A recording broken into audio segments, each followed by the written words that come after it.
निश्चय आईएएस में आपका स्वागत है। डेली न्यूज़पेपर एनालिसिस क्लास में आज हम 2 जून 2020 के द हिंदू न्यूज़पेपर के इम्पोर्टेंट आर्टिकल्स पर डिस्कशन और एनालिसिस करेंगे। आज जिन आर्टिकल्स का हम डिस्कशन करने वाले हैं वह एडिटोरियल पेज से 2 आर्टिकल है, पेज नंबर 6 से, और पेज नंबर 9 पे केंद्र सरकार के स्ट्रीट वेंडर्स को लेकर एक नई योजना की घोषणा, उसको लेकर चर्चा करेंगे। और पेज नंबर 13 पर cabinet committee on economic affairs ने एमएसएमई क्षेत्र में 50,000 करोड़ इन्फ्यूजन की घोषणा की है, इसके बारे में चर्चा करेंगे विस्तार से। आइए शुरुआत करते हैं संपादकीय से, वर्कफोर्स हैबिट्स, जिसमें कि कार्यस्थल पर मजदूरों के लिए व्यवस्थाएं और अभी वर्तमान में कई राज्य सरकारों के द्वारा श्रम कानूनों में बदलाव लाने की जो पहल की गई है उसके ऊपर यह एक समालोचनात्मक आर्टिकल है। संपादकीय है द हिंदू अखबार का। एडिटोरियल में कहा गया है कि श्रम कानूनों में बदलाव लाने के स्थान पर राज्य सरकारों को श्रमिकों में और ज़्यादा विश्वास जागृत करना चाहिए। अभी आर्थिक गतिविधियों को तेज करने के लिए राज्य सरकारों के द्वारा श्रम कानूनों में बदलाव लाए जाने की बात की जा रही है। कई राज्य सरकारों ने श्रम कानूनों में व्यापक बदलाव की पहल भी शुरू कर दी है। संपादकीय में कहा गया है कि इसके बजाय राज्य सरकारों को श्रमिकों में और अधिक विश्वास जागृत करने की आवश्यकता है। जैसा हम जानते हैं कि अभी भारत में कई लाख मजदूर लोगों को अपने घर वापस लौटने में लॉकडाउन के कारण काफ़ी कठिनाई का सामना करना पड़ा, और शहरी क्षेत्र में काम कर रहे ऐसे मजदूर श्रमिकों को संसाधन का अभाव होने लगा और रिसोर्सेस समाप्त होने लगे उनके लिए। शहरी क्षेत्र में रहने की कठिनाई होने के साथ साथ आप जैसे देखें कि अभी महामारी के दौर में फिजिकल डिस्टेंसिंग की बात होती है, यानी आपसी दूरी बनाए रखने की बात होती है। शहरी क्षेत्र में जहाँ पर कंजेस्टेड आवास होता है, एक कमरे में कई मजदूर रहने को मजबूर होते हैं, वैसी स्थिति में भौतिक दूरी, आपसी दूरी आपस में बनाए रख पाना काफ़ी कठिन होता है। ये तो अनौपचारिक क्षेत्र के मजदूरों की बात हो गई। संपादकीय में औपचारिक क्षेत्र के मजदूरों के बारे में बताया गया है कि जो 10% ऑफ वर्कफोर्स हैं, जो औपचारिक रूप से नियोजित हैं, एम्प्लॉयड हैं और जिन्हें की सामाजिक सुरक्षा का लाभ भी मिलता है, तो उनके साथ भी समस्याएं हुई हैं, पिंक स्लिप्स के रूप में, फॉरलॉज और सैलरी कट्स के रूप में। यानी या तो उनके वेतन में कटौती की गई, या तो छटनी कर दी गई, या फिर उन्हें नौकरी पर कुछ समय के लिए हटा दिया गया। तो ऐसी परिस्थिति में देखें कि जो श्रमिक हैं, चाहे वो औपचारिक क्षेत्र में या अनौपचारिक क्षेत्र में नियोजित हो, दोनों को कठिनाई का सामना करना पड़ा है। उद्योग की अगर हम बात करें तो उद्योग ने श्रम मंत्रालय से यह अनुरोध किया है कि सरकार श्रम मंत्रालय के माध्यम से श्रमिकों को वापस अपने कार्यस्थलों पर लौटने के लिए बाध्य करे, अगर इसके लिए आवश्यक हो, और अगर मतलब सिर्फ अनुरोध करना जो है प्रभावी नहीं हो तो उनके खिलाफ एक्शन भी लिया जाए। कई औद्योगिक जो श्रम कानून है उनके अंतर्गत, यानी कि उद्योगों की स्थिति स्पष्ट है कि वह श्रमिकों को वापस कार्यस्थल पर लाकर आर्थिक गतिविधियों को बढ़ावा देने का प्रयास कर रहे हैं, परंतु इसमें श्रमिकों के जो अधिकार हैं उसके ऊपर संपादकीय का फोकस है। कई ऐसे राज्य हैं जिन्होंने कि टेम्पररी रूप से यानी अस्थायी कुछ उपाय करने का प्रयास उद्योग के फेवर में किया है, जैसे कि जो परमिसिबल वर्किंग आवर्स है, हम जानते हैं श्रम कानूनों के अंतर्गत 8 घंटे कार्य करने का आवर्स जो है वो घंटा फिक्स है, तो 8 से 12 कई राज्य सरकारों ने 8 to 12 आवर्स उसे बढ़ा दिया है, ताकि जो उत्पादकता है वह कम स्टाफ स्ट्रेंथ के साथ भी वो बनी रहे उद्योगों की, क्योंकि जहाँ पर स्टाफों की संख्या कम है, कर्मचारियों की संख्या कम है, वैसी स्थिति में वर्किंग आवर बढ़ा देने से उद्योगों की उत्पादकता बढ़ जाएगी। कई राज्य सरकारों ने इस संबंध में श्रम कानूनों में व्यापक बदलाव अध्यादेश और अधिसूचना के माध्यम से लाए हैं। राजस्थान ने अपने ऐसे आदेश को वापस तो कर लिया है, परंतु उत्तर प्रदेश, मध्य प्रदेश और कई ऐसे राज्य हैं जिन्होंने कि इस महामारी के समय को देखते हुए श्रम कानूनों में इस प्रकार से काफ़ी व्यापक बदलाव उद्योग के पक्ष में और श्रमिकों के अधिकार का उल्लंघन करते हुए किया है, और ऐसे अपने पहल का कारण उन्होंने निवेशकों के विश्वास को बढ़ाना और फिर अर्थव्यवस्था में अधिक नौकरियां सृजित करना यह कारण बताया है। तो संपादकीय में आगे बताया गया है कि जो लेबर यूनियंस हैं उन्होंने इस प्रकार से श्रम कानूनों के होलसेल स्क्रैपिंग का यानी पूर्ण रूप से समाप्त कर देने का, जैसे उत्तर प्रदेश ने 3 साल तक श्रम कानूनों के एप्लीकेशन के ऊपर रोक लगा दी है,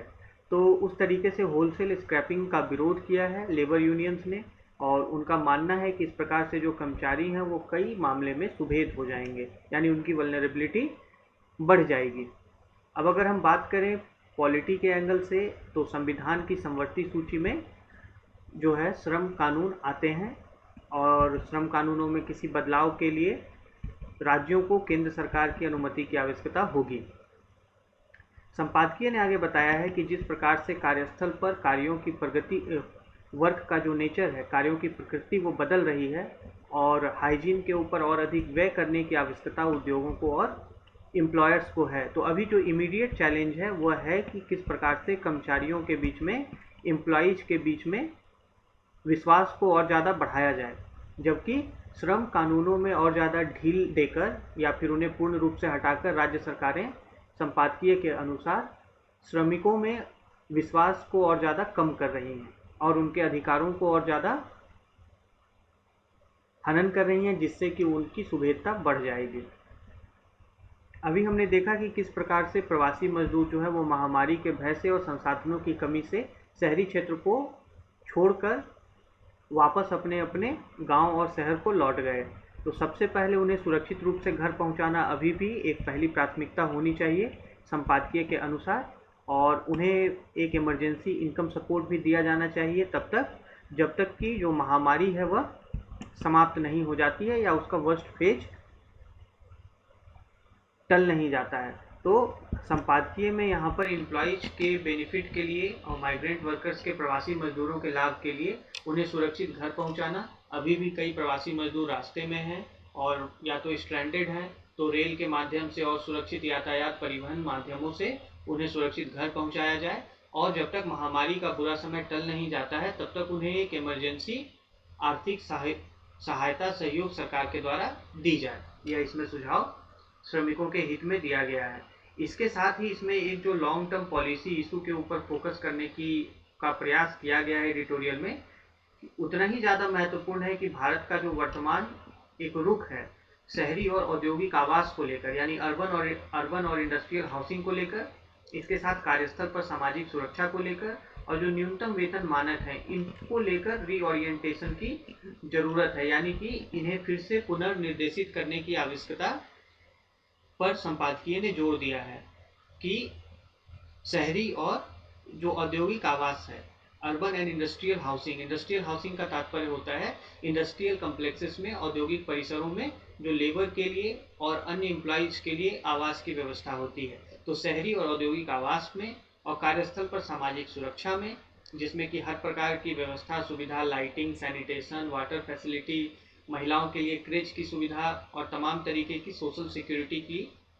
बात होती है। तो कार्यस्थल पर सामाजिक सुरक्षा और एक न्यूनतम वेतन मानक को लेकर जो अभी हमारा करंट में वर्तमान में अप्रोच है उसे चेंज करने की आवश्यकता है। तो इसके लिए संपादकीय में सुझाव दिया गया है कि केंद्र को राज्य सरकारों के साथ इन पहलुओं के ऊपर बातचीत शुरू करनी चाहिए, और जो अंतर्राज्यीय प्रवासी मजदूर अधिनियम 1979 है, माफ करिएगा 1979, तो इस प्रकार के कागजी कानूनों को, जो कि मात्र संपादकीय में कहा गया है कि इनइफेक्टिव पेपर लॉज हैं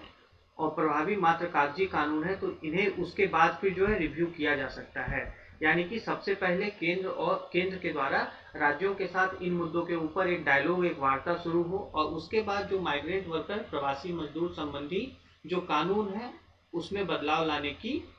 का प्रयास केंद्र और राज्य के साझा स्तर पर किया जाए। तो जैसा हमने अभी देखा कि प्रवासी मजदूरों से संबंधित जो कानून है वह अंतर्राज्यीय प्रवासी मजदूर अधिनियम 1979, interstate migrant workman act of 1979 है।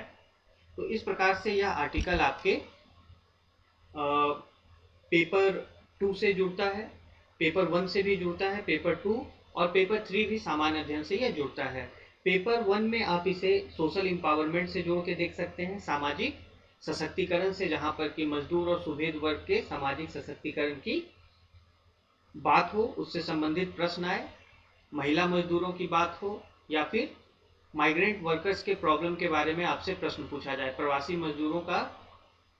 की जो समस्या है वह एक सामाजिक मानवीय समस्या है, तो उस संदर्भ में आप इसे पेपर 1 से जोड़ के देख सकते हैं। अगर हम पेपर 2 की बात करें तो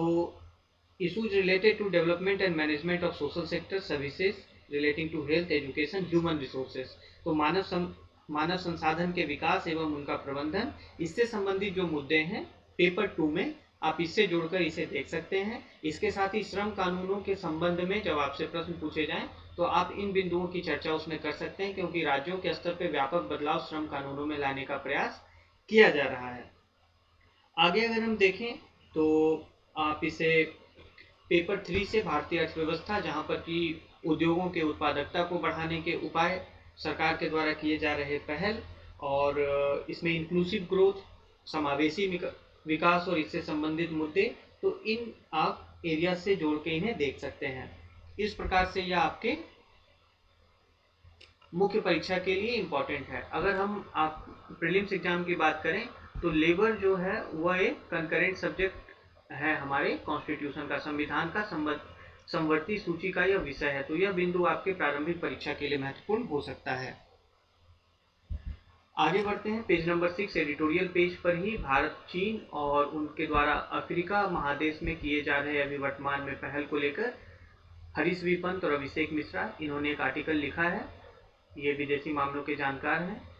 इनके बारे में देखते हैं कि किस प्रकार से भारत और चीन अभी वर्तमान में अफ्रीका में अपनी पहुंच को बढ़ाने का प्रयास कर रहे हैं। दोनों देशों के द्वारा स्वयं को एक ह्यूमैनिटेरियन चैंपियन के रूप में स्थापित करने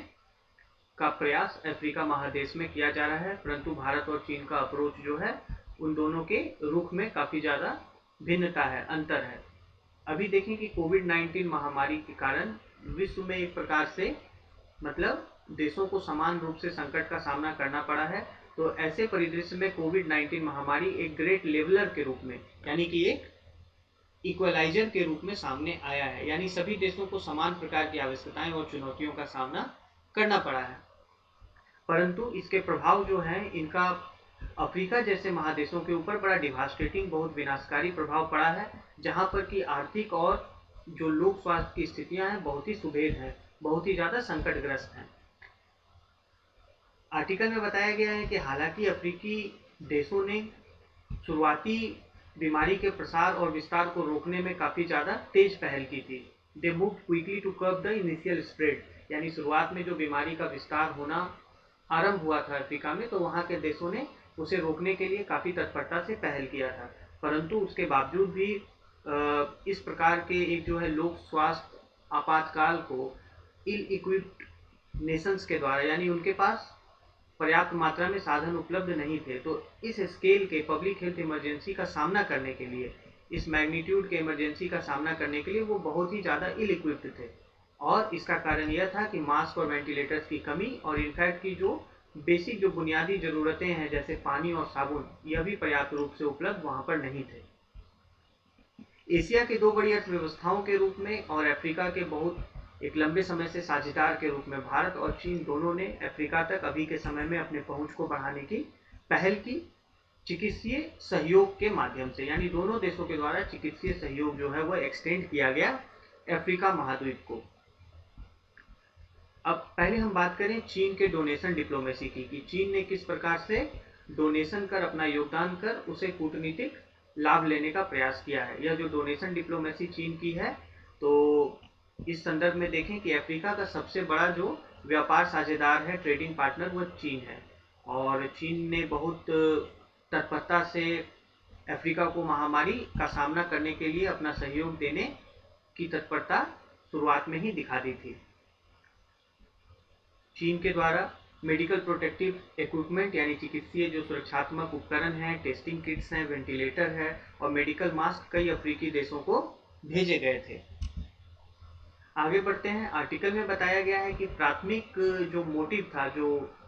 उद्देश्य था चीन के द्वारा इस प्रकार के डोनेशंस का, तो वो लक्ष्य था कि बीजिंग के प्रोफाइल को, बीजिंग के कद को बढ़ाया जाए as a leading provider of humanitarian assistance, जहां पर कि मानवीय राहत के प्रोवाइडर के रूप में चीन की छवि को और ज़्यादा बढ़िया बनाया जाए, और ग्लोबल पब्लिक हेल्थ सेक्टर में जो पब्लिक गुड्स हैं उनकी आपूर्ति में चीन के प्रोफाइल को और ज़्यादा मजबूत किया जाए। यानी वैश्विक रूप से जो लोक स्वास्थ्य क्षेत्र है उसमें पब्लिक गुड्स का तात्पर्य जो चिकित्सीय उत्पाद हैं, जो आवश्यक एसेंशियल नीड्स हैं, वैसे उत्पादों को वैश्विक स्तर पर एक प्रोवाइडर के रूप में बीजिंग के प्रोफाइल को बढ़ाया जाए। और इस प्रकार के डोनेशन के पहल में अफ्रीका भर में जो चाइनीज एम्बेसीज हैं उनके द्वारा, जो दूतावास हैं उनके द्वारा नेतृत्व किया गया। कोऑर्डिनेशन में उन्होंने अपने यहाँ के जो पब्लिक और प्राइवेट डोनेशंस हैं उनको अफ्रीका के लोकल स्टेक होल्डर्स तक पहुँचाने में अपनी नेतृत्व की भूमिका चीनी दूतावासों के द्वारा अफ्रीका में निभाई गई। लोकल स्टेक होल्डर्स का मतलब जो अफ्रीकी महादेश में वहाँ की सरकारें हैं, कम्युनिटी हैं, वहाँ के जो स्वयं सहायता समूह हैं, उन तक चीन के सार्वजनिक एवं निजी डोनेशंस को उन लोकल स्टेक होल्डर्स तक पहुँचाने में चीनी दूतावास का काफ़ी ज़्यादा योगदान रहा। चीन ने साथ ही साथ वहाँ पर कैश के नगद को भी डोनेशन के रूप में बांटने की पहल की। यानी चीन के द्वारा आवश्यक चिकित्सीय उत्पादों के अलावा भी वहाँ पर कैश डिस्ट्रीब्यूशन भी किया गया, क्योंकि जो चीन के मेडिकल सप्लाईज थे उनके सब ऑप्टिमल क्वालिटी यानी कि उनकी कम गुणवत्ता को लेकर प्रश्न उठाए गए थे। और इसके साथ ही नगद बंटवाने के अलावा चीन ने वहाँ पर अपने मेडिकल एक्सपर्ट्स की भी तैनाती की, अपने चिकित्सीय विशेषज्ञों की भी वहाँ तैनाती की। और suboptimal quality of China's medical supplies and its deputy of medical experts have been a major cause of concern। और इन जो है पहलों को एक कंसर्न के रूप में देखा जा रहा है अफ्रीका में, जहां पर कि चीन के द्वारा लो क्वालिटी के मेडिकल सप्लाईज की आपूर्ति की गई और अपने मेडिकल एक्सपर्ट्स की भी तैनाती की गई। अब अगर हम बीजिंग के डोनेशन डिप्लोमेसी की बात करें तो अफ्रीका में बीजिंग का जो है 3 इमीडिएट ऑब्जेक्टिव सामने आता है। चीन के 3 जो है वह तात्कालिक लक्ष्य हो सकते हैं। सबसे पहला तो कि जो अभी बात चल रही है वायरस के ओरिजिन की, वायरस की उत्पत्ति वुहान शहर से शुरुआत हुई, तो इसके ऊपर से एक अंतर्राष्ट्रीय फोकस को हटाना, वैश्विक स्तर पर विदेशों में अपने लिए गुडविल को बनाना और इसके साथ अपनी छवि को और ज़्यादा सुधार करना। तो यह 3 तात्कालिक इमीडिएट ऑब्जेक्टिव चीन का हो सकता है, यह आर्टिकल में बताया गया है। आगे कहा गया है कि यह कोई सीक्रेट नहीं है, गुप्त बात नहीं है कि चीन जो है वो राजनयिक सहयोग और कोऑपरेशन के माध्यम से, सहायता एवं सहयोग के माध्यम से अफ्रीकी देशों का मल्टीलैटरल फोरा पर यानी बहुपक्षीय मंचों पर उनके सहयोग के लिए काफ़ी ज़्यादा आश्रित रही है। China relies heavily on diplomatic support and cooperation. तो अफ्रीकन कंट्रीज जो हैं उनके राजनयिक जो है सहायता और सहयोग के लिए चाइना उनके ऊपर बहुपक्षीय मंचों पर निर्भर रहा है। और अफ्रीका को अगर देखें तो अफ्रीका में काफ़ी ज़्यादा वहाँ के जो है विभिन्न वर्गों में एक गैप है और मतभेद भी है। जैसे अगर हम अफ्रीका के शासकीय वर्ग की बात करें, लोगों, मीडिया और अगर हम सिविल सोसाइटी की बात करें तो उसके बारे में आर्टिकल में कहा गया है कि उनके बीच आपस में डीप डिस्जंक्चर और क्रेडिबिलिटी गैप है, यानी उनके बीच आपस में समन्वयता का अभाव है और विश्वसनीयता की भी कमी है। तो अफ्रीका की समस्या यह है कि वहाँ के शासक वर्ग में, लोगों में, मीडिया और सिविल सोसाइटी में आपस में विश्वसनीयता और एकजुटता का अभाव है। और चीन की तरफ से अगर हम बात करें तो चीन बहुपक्षीय मंचों पर अफ्रीकी देशों के ऊपर राजनीतिक सहायता और सहयोग के लिए काफ़ी हेविली निर्भर करता रहा है। तो ऐसी परिस्थिति में चीन का जो डोनेशन डिप्लोमेसी है इसे मिक्स्ड रिएक्शन मिला है, यानी इसके मिश्रित जो है मतलब की प्रतिक्रिया चीन के डोनेशन डिप्लोमेसी को मिली है। परंतु चीन का जो एडवांटेज है, बीजिंग का एडवांटेज, वह 2 क्षेत्रों में है। एक तो इसकी आर्थिक मजबूती, चीन का इकोनॉमिक हेफ्ट है, और दूसरा राजनीतिक जो इन्फ्लुएंस है अफ्रीका में। तो यह 2 जो है वो कंपैरेटिवली चीन का एडवांटेज अफ्रीकी महादेश में है। एक तो इकोनॉमिक हेफ्ट, क्योंकि आर्थिक अपनी ताकत के बल पर चीन वहाँ पर अपनी सहायता और अपने हस्तक्षेप को बढ़ा सकता है, और साथ ही उसका राजनीतिक इन्फ्लुएंस भी है वहाँ की सरकारों के साथ गहरे संबंध स्थापित करके। अब भारत का फोकस देखें। न्यू दिल्ली के फोकस के बारे में आर्टिकल में बताया गया है कि भारत के लिए अभी जो महामारी का समय है यह एक अवसर प्रदान करता है कि यह अपनी इच्छा शक्ति को और क्षमता को यह प्रदर्शित करे कि यह वैश्विक स्तर पर और अधिक जिम्मेदारी लेने के लिए तत्पर है और तैयार है। भारत के अगर हम डेवलपमेंट असिस्टेंस की बात करें, यानी कि विकास सहायता की बात करें और इसके साथ ही अगर राजनीतिक पहुंच की बात करें तो अफ्रीका भारत का फोकस रहा है। अफ्रीका हमेशा से भारत का केंद्र जो है, ध्यान का केंद्र रहा है और यह इस रूप में भी एविडेंट है, इस रूप में भी यह समझा जा सकता है कि भारत ने अभी अफ्रीका महादेश में अपने 18 नए दूतावासों को खोलने की योजना भी बनाई है। भारत की भूमिका अगर हम देखें तो इसे विश्व के दवाखाने के रूप में, फार्मेसी ऑफ द वर्ल्ड और जेनरिक मेडिसिन के यानी सस्ते जेनरिक दवाओं के आपूर्तिकर्ता के रूप में विश्व में इसकी भूमिका को पहचाना जाता है, वाइडली एक्नॉलेज किया जाता है। अगर हम भारत के अफ्रीकी बाजारों के कुल निर्यात की बात करें, यानी भारत से होने वाले अफ्रीकी बाजारों को निर्यात की बात करें, तो इसमें फार्मास्यूटिकल उत्पाद और रिफाइंड पेट्रोलियम उत्पाद जो है लगभग 40% हैं, 40% हैं। इसके साथ ही अभी वर्तमान में भारत ने 25 अफ्रीकी देशों को अत्यावश्यक जो दवाएं हैं 25 अफ्रीकन कंट्रीज को भेजी हैं। इसके अलावा डॉक्टर्स और पैरामेडिक्स की टीम भी जो है वह भारत ने अफ्रीकी कंट्रीज को भेजी है 600 मिलियन रुपीज के, यानी 60 करोड़ रुपए की लागत से, on a commercial and grant basis, जिसमें कि कुछ वाणिज्यिक भी थे और कुछ जो है वो ग्रांट के रूप में भारत ने 25 अफ्रीकी देशों को दिए हैं 7.9 मिलियन अमेरिकी डॉलर की लागत से। अगर हम इसके initial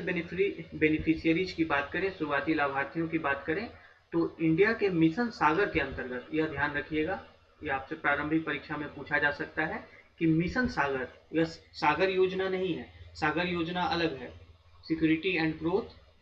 for all in the region, तो वह योजना अलग है भारत सरकार की, जिसमें कि हिंद महासागर क्षेत्र के सभी देशों और ओशियानिक कंट्रीज के साथ और मजबूत संबंध स्थापित करने का पहल है। यह मिशन सागर के अंतर्गत भारत ने जो African Indian ocean island Nations हैं, यानी अफ्रीका महादेश के जो हिंद महासागर में स्थित टापू देश हैं, जैसे कि मॉरिशस, सेसिल्स, कोमोरोस और मेडागास्कर, उन तक भी भारत ने यह ऊपर में जो हमने भारत के द्वारा 25 अफ्रीकी देशों को लाभ पहुंचाने की बात की, तो उन तक भारत ने लाभ पहुंचाया है अंडर इंडिया मिशन सागर। तो मिशन सागर को यहाँ पर ध्यान रखिएगा कि भारत के जो है अफ्रीका महादेश के हिंद महासागर में स्थित टापू देशों को जो चिकित्सीय आवश्यक मेडिसिन का लाभ और वहाँ पर डॉक्टर्स और पैरामेडिक्स भारत की तरफ से भेजा गया, वह मिशन सागर है। और ई-आईटेक कोविड-19 मैनेजमेंट स्ट्रेटजीज के द्वारा इन टर्मिनोलॉजी को ध्यान रखने की आवश्यकता है कि ई-आईटेक यानी इलेक्ट्रॉनिक आईटीईसी कोविड-19 प्रबंधन रणनीतियों के अंतर्गत वेबिनार आयोजित कर भारत ने अफ्रीका और सार्क देशों के हेल्थ केयर प्रोफेशनल्स को प्रशिक्षण भी प्रदान किया और इसके साथ ही भारतीय जो हेल्थ एक्सपर्ट्स हैं, जो चिकित्सा क्षेत्र के विशेषज्ञ हैं, स्वास्थ्य क्षेत्र के विशेषज्ञ हैं, उनके द्वारा बेस्ट प्रैक्टिसेस भी शेयर की। तो भारत की यह पहल जो है वो अफ्रीका महादेश के लिए वर्तमान में महामारी के संकट को निपटाने के लिए भारत का पहल है। इसके साथ ही कई ऐसे अफ्रीकी देश ऐसे हैं जिन्होंने कि भारत के साथ साथ स्वास्थ्य क्षेत्र में, खासकर जो पारंपरिक चिकित्सा है और आयुर्वेद है, इन क्षेत्रों में हेल्थ केयर पार्टनरशिप के लिए अपनी इच्छा उत्सुकता जताई है। जैसा हम जानते हैं कि भारत के परंपरागत चिकित्सा और आयुर्वेद को इम्यूनिटी बूस्ट करने के लिए जाना जाता है, शरीर की प्रतिरोधक क्षमता को बढ़ाने के लिए जाना जाता है। तो इन क्षेत्रों में अफ्रीकी देशों के द्वारा भारत के साथ स्वास्थ्य सेवा साझेदारी को और ज़्यादा प्रगाढ़ करने की इच्छा जताई गई है। इसके साथ भारत के कई ऐसे प्रोमिनेंट बिजनेसमैन हैं, ऐसे कई नामी गिरामी और महत्वपूर्ण कारोबारी हैं, व्यापारी और कंपनियों के द्वारा नाइजीरिया में और कीनिया में धन भी डोनेट किया गया और वहाँ के जो respective national emergency response funds हैं, वहाँ पर भारतीय बिजनेसमैन ने और भारतीय कंपनियों ने मनी भी डोनेट किया। तो इस प्रकार से भारत का आप देखेंगे कि अफ्रीका में जो है अभी वर्तमान महामारी के दौर में अपना सहयोगात्मक वहाँ पर रवैया रहा है। अब दोनों देशों के बीच में, भारत और चीन के अप्रोच के बीच में कॉन्ट्रास्ट क्या रहा, भिन्नता क्या है? तो अगर हम दोनों भारत और चीन की बात करें तो अपने अपने जो है वह हेल्थ और डोनेशन डिप्लोमेसी के द्वारा अपने लिए वहाँ पर अफ्रीका महादेश में स्थान बनाने का प्रयास कर रहे हैं, ताकि अफ्रीका उन्हें एक जो है विश्वसनीय साझेदार के रूप में अभी इस आवश्यकता की घड़ी में देखे। परंतु दोनों देशों के अप्रोच में बहुत व्यापक, बहुत सिग्निफिकेंट, महत्वपूर्ण भिन्नता आपको दिखेगी। जैसे चीन की अगर हम बात करें तो चीन के लिए 3 आयाम वो क्रिटिकल है, महत्वपूर्ण है। पहला है धन, दूसरा है राजनीतिक जो प्रभाव है वहाँ पर, पॉलिटिकल इन्फ्लुएंस चीन का है, और दूसरा एलीट लेवल वेल्थ क्रिएशन, यानी कि एक बहुत ही संभ्रांत वर्ग के स्तर पर धन का सृजन, वेल्थ क्रिएशन। उसके साथ strong state to state relations, यानी देशों के साथ मजबूत संबंध। अगर आप देखें कि चीन ने पीपल टू पीपल टाइज, यानी लोगों के बीच में संबंध, और हार्ड इंफ्रास्ट्रक्चर प्रोजेक्ट्स, यानी कि जो अवसंरचना संबंधी परियोजनाएं हैं, और रिसोर्स एक्सट्रैक्शन है, यानी कि वहां पर जो संसाधनों का एक्सट्रैक्शन है उसको लेकर बहुत ज़्यादा अपनी इच्छा नहीं जताई है। तो चाइना का अप्रोच रहा है मनी, पॉलिटिकल इन्फ्लुएंस, संभ्रांत स्तर पे धन का सृजन, और strong state to state relations, मतलब सरकार के स्तर पर संबंध को मजबूत करना, as oppose to people ties. State to state relations को चीन ने ज़्यादा प्रेफरेंस दिया है पीपल टू पीपल टाइज पे, और वहाँ पर चीन के द्वारा हार्ड इंफ्रास्ट्रक्चर प्रोजेक्ट्स में भी काफ़ी ज़्यादा निवेश किया गया है, एंड रिसोर्स एक्सट्रैक्शन में भी, यानी संसाधन के उत्खनन को भी चीन ने वहाँ पर प्राथमिकता दी है। तो चीन का अप्रोच बहुत इसमें क्लियर है। अगर हम भारत के अप्रोच की बात करें तो भारत का अप्रोच जो है वहाँ पर स्थानीय लोगों के क्षमता निर्माण को के ऊपर केंद्रित रहा है, यानी लोकल कैपेसिटी बिल्डिंग के ऊपर भारत का फोकस रहा है, और इक्वल पार्टनरशिप विद अफ्रीकन्स, और भारत के अफ्रीका महादेश के निवासियों के साथ एक समान, मतलब एक इक्वल लेवल पे साझेदारी स्थापित करने का प्रयास रहा है, और ना ही, और भारत का अप्रोच जो है मात्र अफ्रीकी एलिट तक सीमित नहीं है, यानी अफ्रीका के संभ्रांत वर्ग तक, उच्च वर्ग तक भारत का अप्रोच सीमित नहीं है। तो यहाँ पर आपको भारत और चीन के अप्रोच में काफी ज्यादा अंतर दिखेगा। फिर से अगर इसको दोहरा लें तो चीन का अप्रोच मनी, पॉलिटिकल इन्फ्लुएंस और एलिट लेवल वेल्थ क्रिएशन पर रहा है। चीन ने स्टेट टू स्टेट रिलेशंस को, यानी सरकारों के साथ संबंध को मजबूत करने को ज़्यादा प्राथमिकता दी है लोगों के साथ संबंध स्थापित करने के स्थान पर, और वहाँ पर चीन ने हार्ड इंफ्रास्ट्रक्चर प्रोजेक्ट्स में, यानी आधारभूत संरचनाओं में, और वैसे संबंधित परियोजनाओं में, और संसाधन के उत्खनन पे ज़्यादा जोर दिया है। भारत के अगर हम अप्रोच की बात करें तो भारत का फोकस स्थानीय क्षमता निर्माण का है, और अफ्रीका के साथ एक इक्वल पार्टनरशिप इस्टेब्लिश करने का है, और भारत जो है केवल अफ्रीकी उच्च वर्ग तक भारत की पहल या पहुंच सीमित नहीं है। अब देखें ऐसी स्थिति में, तो आर्टिकल में बताया गया है एक निष्कर्ष के तौर पर कि भारत और चीन दोनों को जो है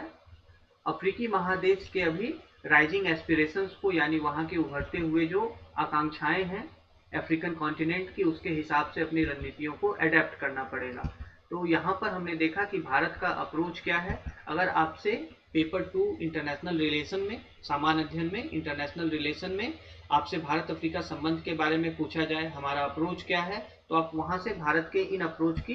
चर्चा कर सकते हैं। अगर चीन के साथ भारत के अप्रोच को कंपेयर करने की बात आए कि भारत चीन का कंपेरेटिव तुलना करके बताएं कि अफ्रीका के साथ हमारा अप्रोच क्या है, या हम अफ्रीका में कैसे एक दूसरे के साथ मिलकर कार्य कर सकते हैं, तो वहां पर समालोचनात्मक बिंदुओं में आप इन अप्रोचेज में डिफरेंस को शामिल कर सकते हैं, किस प्रकार से भारत और चीन के अप्रोच में डिफरेंस है। इसके अलावा जैसे हमने बात की कि अभी इस महामारी का सामना करने में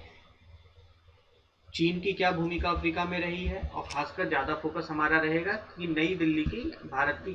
की क्या वहाँ पर अफ्रीका को भारत ने किस प्रकार से सहयोग अभी के समय किया है। तो इन बिंदुओं का उल्लेख आप अपने उत्तर में कर सकते हैं। इसके साथ ही अगर निबंध में आपसे भारत की विदेश नीति संबंधी अप्रोच के बारे में बात करें कि भारत किस प्रकार से संबंध स्थापित करने के ऊपर ज़्यादा बल देता है अपनी विदेश नीति में, तो आप भारत के अप्रोच को यहाँ पर भी निबंध में भी शामिल कर सकते हैं। आगे बढ़ते हैं पेज नंबर 9 पर स्ट्रीट वेंडर्स के बारे में। एक सरकार ने अभी इकोनॉमिक स्टिमुलस पैकेज में घोषणा की थी उनको कोलैटरल फ्री लोन देने की, तो उसके बारे में यह आर्टिकल है। आर्टिकल में बताया गया है, पेज नंबर 9 का यह आर्टिकल है कि केंद्र सरकार के द्वारा स्ट्रीट वेंडर्स के लिए, यानी जो रेहड़ी पटरी लगाने वाले लोग हैं उनके लिए एक नई योजना की शुरुआत की है, और इस योजना के अंतर्गत उन्हें बिना किसी कोलैटरल के ऋण मिलेगा। कोलैटरल मतलब उन्हें कोई गारंटी नहीं देनी पड़ेगी, और आवास एवं शहरी मामले मंत्रालय के द्वारा स्ट्रीट वेंडर्स के लिए एक माइक्रो क्रेडिट स्कीम, यानी कि सूक्ष्म ऋण योजना, लघु ऋण योजना की घोषणा की गई, जो कि अभी भारत सरकार के इकोनॉमिक स्टिमुलस पैकेज, कोविड-19 महामारी को से प्रभावित जो क्षेत्र हैं उनके लिए भारत सरकार ने एक इकोनॉमिक स्टिमुलस पैकेज की घोषणा की थी। तो इसी इकोनॉमिक स्टिमुलस पैकेज में ministry of housing and urban affairs के द्वारा स्ट्रीट वेंडर्स के लिए इस माइक्रो क्रेडिट स्कीम या लघु ऋण योजना की शुरुआत की घोषणा की गई है। इस योजना का नाम प्रधानमंत्री स्ट्रीट वेंडर्स आत्मनिर्भर निधि योजना है। यह आप ध्यान रखिएगा, प्रारंभिक परीक्षा में पूछा जा सकता है। प्रधानमंत्री street vendors Atmanirbhar Nidhi scheme, इसका जो लक्ष्य है वो लगभग 50 लाख वेंडर्स को यानी रेहड़ी पटरी लगाने वालों को लाभ पहुंचाना है। वैसे लोग जो कि 24 मार्च से पहले या 24 मार्च को अपना कारोबार चला रहे थे। जैसा हमें पता है कि 24 मार्च के बाद राष्ट्रीय स्तर पर लॉकडाउन की घोषणा कर दी गई थी, तो इसके पहले या उस समय जो लोग अपना कारोबार चला रहे थे वह प्रभावित हुए लॉकडाउन के कारण, और वैसे स्ट्रीट वेंडर्स को 50 लाख स्ट्रीट वेंडर्स को लाभ पहुंचाने का लक्ष्य इस स्कीम में रखा गया है। स्कीम की वैधता, योजना की वैधता मार्च 2022 तक रहेगी और 10,000 रुपये तक के वर्किंग कैपिटल जो है स्ट्रीट वेंडर्स को उपलब्ध कराए जाएंगे लोन के रूप में। और यह जो ऋण होगा 10,000 रुपये का, यह 1 साल के अंदर मासिक किस्त के रूप में जमा किया जाना होगा। अगर कोई ऋण धारक लोन का समय से या अर्ली रीपेमेंट करते हैं तो उन्हें उनके बैंक खाते में सीधे तौर पर एक इंटरेस्ट सब्सिडी 7% पर एनम के रूप में भी दी जाएगी। यानी कि वैसे ऋण धारक जो कि समय से या समय से पहले अर्ली रीपेमेंट लोन का करते हैं, उनके बैंक अकाउंट में सीधे रूप से 7% प्रतिवर्ष के दर से इंटरेस्ट सब्सिडी दी जाएगी, यानी ब्याज अनुदान उनके सीधे खाते में ट्रांसफर कर दिया जाएगा। ऑन अ 6 मंथली बेसिस, यानी छमाही के आधार पर उनके बैंक खाते में जो है यह इंटरेस्ट सब्सिडी ट्रांसफर कर दी जाएगी। इसके साथ ही लोन के अर्ली रीपेमेंट पर कोई पेनल्टी, कोई भी मुआवजा नहीं देना होगा, कोई भी इसके लिए उन्हें पेनल्टी नहीं देनी पड़ेगी। सरकार ने इसके लिए एक ऑनलाइन पोर्टल और मोबाइल एप्लीकेशन का भी विकास किया है ताकि इस योजना का क्रियान्वयन करने में तेजी आ सके। जैसा हमने भी बात किया कि the loans will be without collateral, बिना किसी गारंटी के होंगे, और इस जो ऋण का लक्ष्य है वह रेहड़ी पटरी लगाने वाले स्ट्रीट वेंडर्स की गतिविधियों को, आर्थिक गतिविधियों को किक स्टार्ट करना, यानी उनको शुरुआत करना इसका लक्ष्य होगा। वैसे लोग जिनके के पास लॉकडाउन के बाद कोई इनकम नहीं बचा है। तो यह अगर आप देखें तो एक प्रकार से आपके पेपर 1, 2, 3 तीनों से यह जुड़ा हुआ है। पेपर 1 से अगर हम बात करें तो महामारी के समय में जो समाज के सबसे सुभेद वर्ग होते हैं तो उनको किस प्रकार से सहयोग की आवश्यकता होती है, तो सामाजिक सशक्तिकरण के दृष्टिकोण से आप इसे समझ सकते हैं। या फिर आप अगर जैसे देखें कि poverty and developmental issues, urbanisation, their problems, remedies, यानी कि गरीबी और जो विकास संबंधित मुद्दे हैं, शहरीकरण और संबंधित समस्याएं, उनके उपाय, उस संदर्भ में आप इसे पेपर 1 से जोड़कर देख सकते हैं। पेपर 2 की अगर हम बात करें तो welfare schemes for vulnerable section of population, जो सुभेद वर्गों के लिए सरकार की कल्याणकारी योजनाएं होती हैं, स्कीम्स होती हैं, उसके साथ आप इन्हें जोड़कर देख सकते हैं। इशूज रिलेटिंग टू डेवलपमेंट, तो आप इस प्रकार से आप इसे पेपर 2 से जोड़कर देख सकते हैं। अर्थव्यवस्था की अगर हम बात करें तो इकोनॉमी को इस प्रकार के इमरजेंसी के टाइम पर किक स्टार्ट करने के लिए, एक गति देने के लिए सरकार के द्वारा किए जा रहे पहल के संदर्भ में भारतीय अर्थव्यवस्था में और इंक्लूसिव ग्रोथ में, समावेशी विकास में आप इनकी चर्चा जरूर कर सकते हैं। आगे के आर्टिकल के बारे में बात करें, पेज नंबर 11 पर यह article cabinet committee on economic affairs, आर्थिक मामले पर जो कैबिनेट समिति का एमएसएमई क्षेत्र में 50,000 करोड़ के इक्विटी इन्फ्यूजन का, यानी इक्विटी के माध्यम से धन उपलब्ध कराने का फैसला किया गया है, और 20,000 करोड़ के सबऑर्डिनेट डेब्ट यानी अधीनस्थ कर्ज को भी उपलब्ध कराने की मंजूरी कैबिनेट कमेटी के द्वारा दी गई है। इसके बारे में चर्चा करते हैं। सबऑर्डिनेट डेब्ट जो है अधीनस्थ कर्ज, यह आपसे प्रारंभिक परीक्षा में भी पूछा जा सकता है कि यह क्या है। Cabinet committee on economic affairs यानी आर्थिक मामले पर जो कैबिनेट समिति है उसने 50,000 crore equity infusion MSME sector के लिए उसकी मंजूरी दी है। इसका लक्ष्य यह है कि इस क्षेत्र का क्षमता जो है और ज़्यादा विकसित हो सके, विस्तार हो सके और एमएसएमई सेक्टर को स्टॉक मार्केट में सूचीबद्ध होने के लिए और ज़्यादा प्रोत्साहन मिले।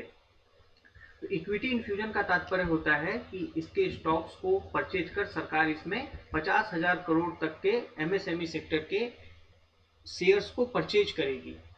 यानी सरकार के द्वारा इक्विटी परचेज कर उतना पैसा जो है एमएसएमई सेक्टर में डाला जाएगा। इसके साथ ही सीसीईए के द्वारा, cabinet committee on economic affairs के द्वारा 20,000 करोड़ के अधीनस्थ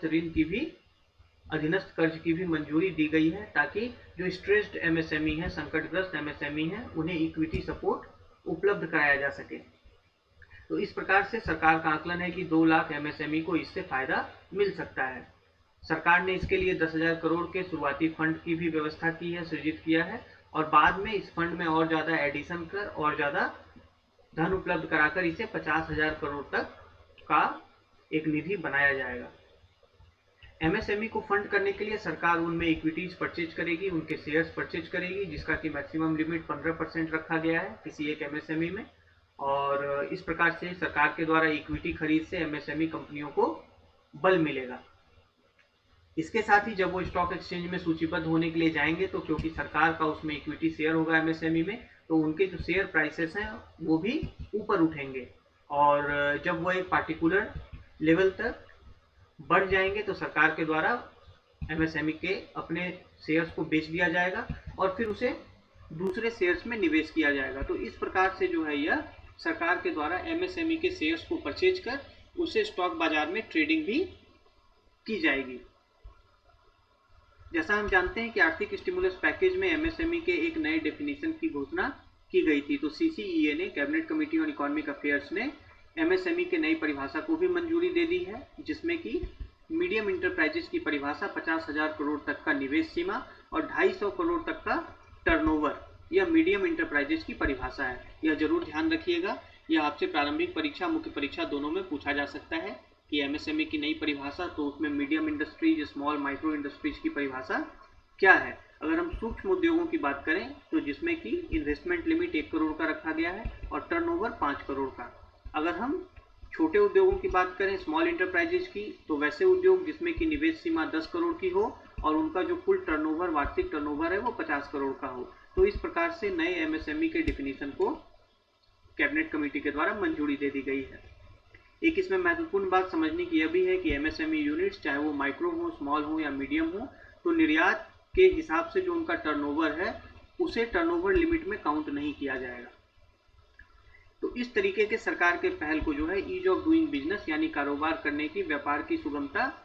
के लिए एक बढ़ता हुआ कदम के रूप में देखा जा रहा है। सरकार का कहना है कि इससे निवेश आकर्षित करने में भी मदद मिलेगी और इसके साथ ही एमएसएमई सेक्टर्स में रोजगार सृजित भी हो सकेंगे।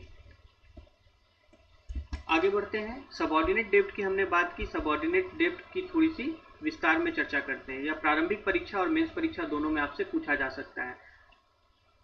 इसे हिंदी में अधीनस्थ कर्ज बोलते हैं। अगर किसी कंपनी का लिक्विडेशन होता है, यानी कंपनी दिवालिया हो जाती है, तो वैसी स्थिति में जो क्रेडिटर्स होते हैं, जो ऋणदाता होते हैं, उन्हें अपने कर्ज वापस चाहिए होते हैं। तो वेरियस डेब्ट्स को, यानी कंपनी के द्वारा लिए गए कई कर्जों की को एक प्रकार से रैंक किया जाता है रीपेमेंट के पर्पज से, यानी भुगतान करने के दृष्टिकोण से कंपनी के लिक्विडेशन की स्थिति में कंपनी के द्वारा लिए गए अलग अलग ऋणों को रैंक किया जाता है। तो उस प्रकार के ऋण जो कि सीनियर डेब्ट और अदर कॉर्पोरेट डेब्ट और ऋण के बाद रैंक होते हैं, उन्हें सबऑर्डिनेट डेब्ट बोलते हैं। यानी वैसे ऋण जो कि हर प्रकार के, आप देखें कि सीनियर डेब्ट हो, जिन्हें तत्काल रूप से चुकाना, सबसे पहले चुकाना जरूरी है, या दूसरे अगर कॉर्पोरेट सोर्सेज से डेब्ट लिए गए हो, ऋण लिए गए हो, तो उसके बाद जो ऋण आते हैं उन्हें सबऑर्डिनेट डेब्ट कहते हैं, अधीनस्थ कर्ज बोलते हैं। इसका अगर हम दूसरे तरीके से तात्पर्य समझें तो कंपनी के लिक्विडेट होने की स्थिति में या डिफॉल्ट होने की स्थिति में सबसे पहले सीनियर डेट्स का पेमेंट होता है पूर्ण रूप से कंपनी की परिसंपत्तियों और कंपनी के आय से। उसके बाद अगर कुछ बचता है तो जो भी ऋणदाता है उसे अपना सबऑर्डिनेट डेब्ट जो है तब वह प्राप्त होता है। तो कंपनी के डिफॉल्ट होने की स्थिति में सबसे पहले सीनियर लोन्स, जैसा आप इमेज में देख सकते हैं कि सबसे पहले सीनियर लोन्स अदा किए जाते हैं और सीनियर लोन्स के बाद फिर जो है सबऑर्डिनेट डेब्ट वह कंपनी के असेट और अर्निंग से अदा किए जाते हैं। तो सबऑर्डिनेट डेप्ट उस प्रकार के डेप्ट होते हैं which is ranked after all the senior dept and other corporate debts and loans. Such kind of dept and loan is known as subordinated डेप्ट। उस प्रकार के ऋण को अधीनस्थ कर्ज कहा जाता है। तो यह आपसे प्रारंभिक परीक्षा में पूछा जा सकता है, मुख्य परीक्षा में भी पूछा जा सकता है। सरकार ने एमएसएमई सेक्टर के लिए अधीनस्थ कर्ज उपलब्ध कराने को भी मंजूरी दी है। तो यह